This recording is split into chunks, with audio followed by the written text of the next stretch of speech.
Baruch atah Adonai Eloheinu melech haolam Asher borososai b'simcha chosom v'chalo Asher borososai b'simcha chosom v'chalo Gilorino Titra v'chedvo Avo v'yachvo v'sholom v'leyus Meheiro Adonai Eloheinu Yishama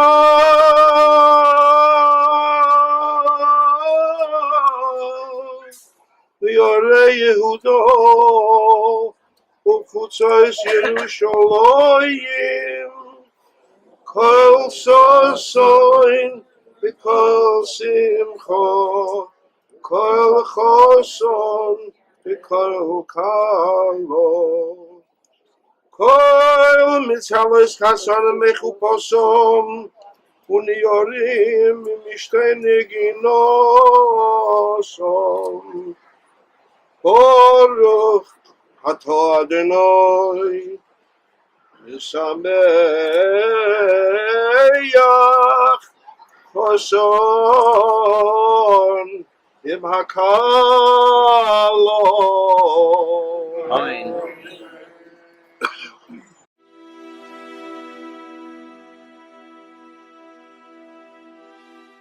Zaidy and Bobby were both givers. They exemplified giving. You couldn't walk out of their house without taking something with you.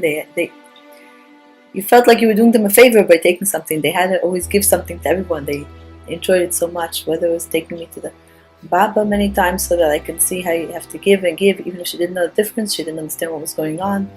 Whether it was, like for example, when they heard they were moving to Chelyabinsk, and I'm sure they weren't too excited that we're moving so far, Zaidy's first reaction was, okay, I'm giving a shofar because you have to have a shofar and I have to give something for it. It's something that they didn't teach by speeches, they taught it by example.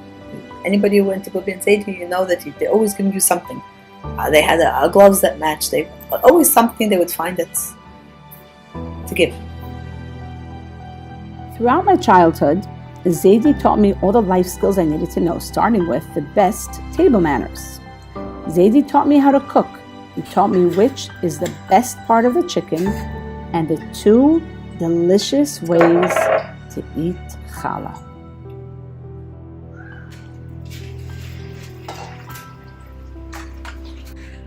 Come wash my bag! Zaidy taught us all about hygiene. And while he was at it, he taught us about vocal cord health as well.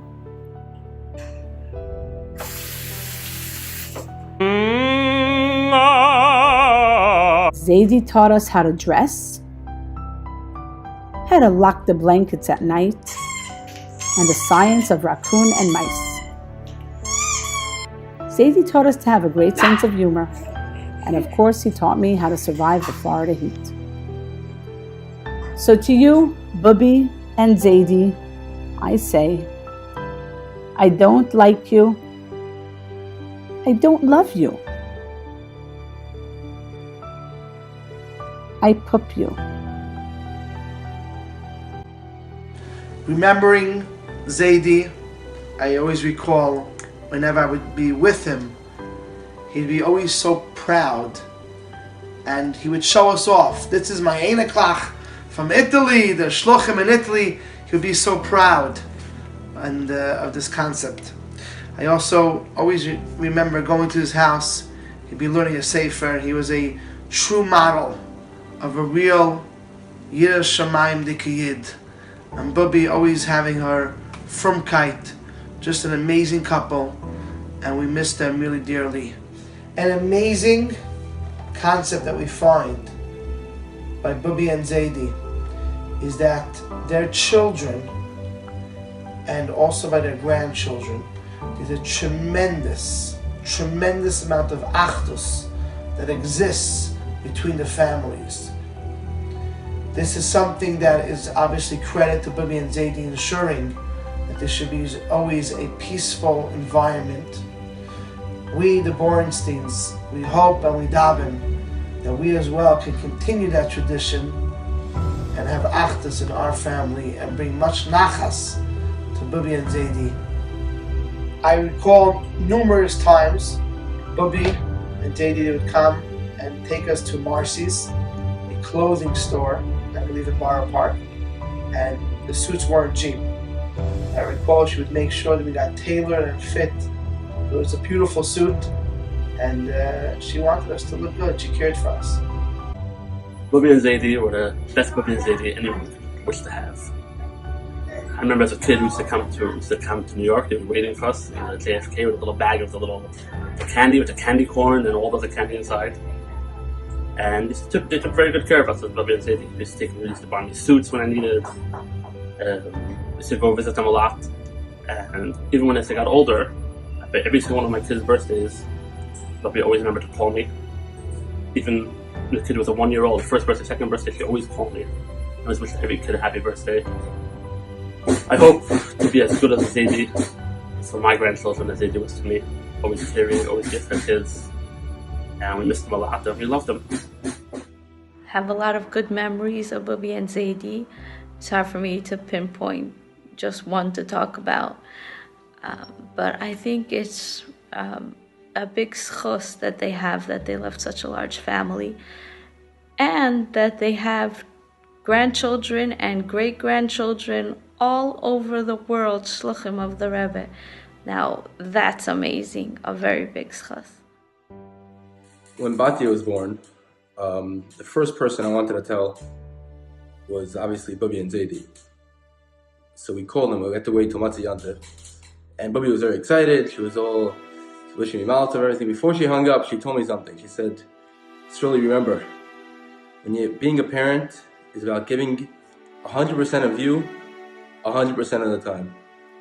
And this is something in my experience that Bibi and Zaidy did for me, for everyone that I saw, all the time.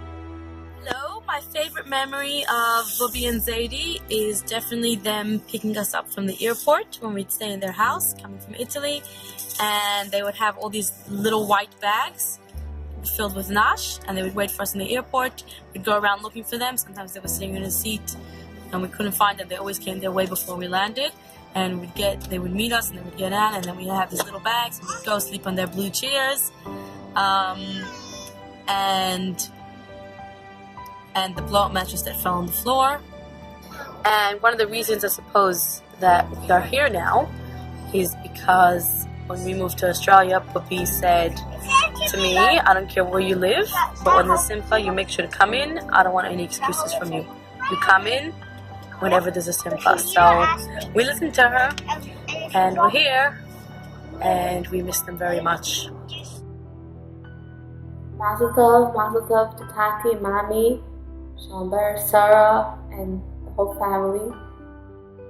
I wish I could be there with you, but the Shai Brachas celebrating together. We're celebrating from here. Mazel tov. I have a lot of memories of Bibi and Zaidy. Letters we would wait impatiently for with the dollar inside. The times we would come to New York and we would stay in their house and all these tricks and everything that, these jokes. And the times that they would come to the bungalow to visit us. And the fact that every time I called, they were really interested in what was happening, what I was up to in life. But for me, Bibi and Zaidy aren't memories. For me, I feel like they really are alive and accompany me in everything that I do. I just simply haven't spoken to them in a long time. It's like as if I just didn't call them in a while. But during my first pregnancy, I called Bibi and Zaidy to share with them the great news that we had. And they were really very, very excited and happy and had such great news. And they even told other people about it, and I heard from other cousins, from other people that Bibi and Zaidy were so happy. And the truth is that I feel the same way even now. I might have not actually been able to call Ruby this pregnancy and last pregnancy and with Sarah to tell her, share with her the good news, but I know that she cares and she's happy. And she's accompanying me in life. She's proud of my accomplishment, my family. I was very lucky to be able to talk to Ruby and Zaidy every week, and I really looked forward to it. I waited for Thursday nights to call America. Another memory that I have of Ruby and Zaidy is coming off the plane and waiting for us with brown bags full of nash, driving their red car and getting to sit in the front row with Ruby and Zaidy strapped in between them. We go to their house and have red soup with tuna and scallions. When I hear her say the words Ruby and Zaidy, one of the first things that come to mind is writing letters to them as kids and waiting with a mailbox for our letters to come with $1 in it. I'd like to thank Mami and Tati for the extra effort they put into us. We should know and be close to Ruby and Zaidy, although we live so far. When me and Dovey used to go to Ruby and Zaidy when we were learning in North Parkway, Ruby would always make us eggs. And every single time Ruby ever made eggs, like without fail, she'd always ask Zaidy, like, David, do you want? She would give it to him, and he would like scrape off like the bottom of the pan to eat like the eggs and cheese that Ruby made. And it was just a thing that every time, and me and Dovey would always make fun of it. It was like, David, and he'd be like, sure. So I learned from that, just like I saw it every single time happening, like the devotion and like the care that they each had for each other.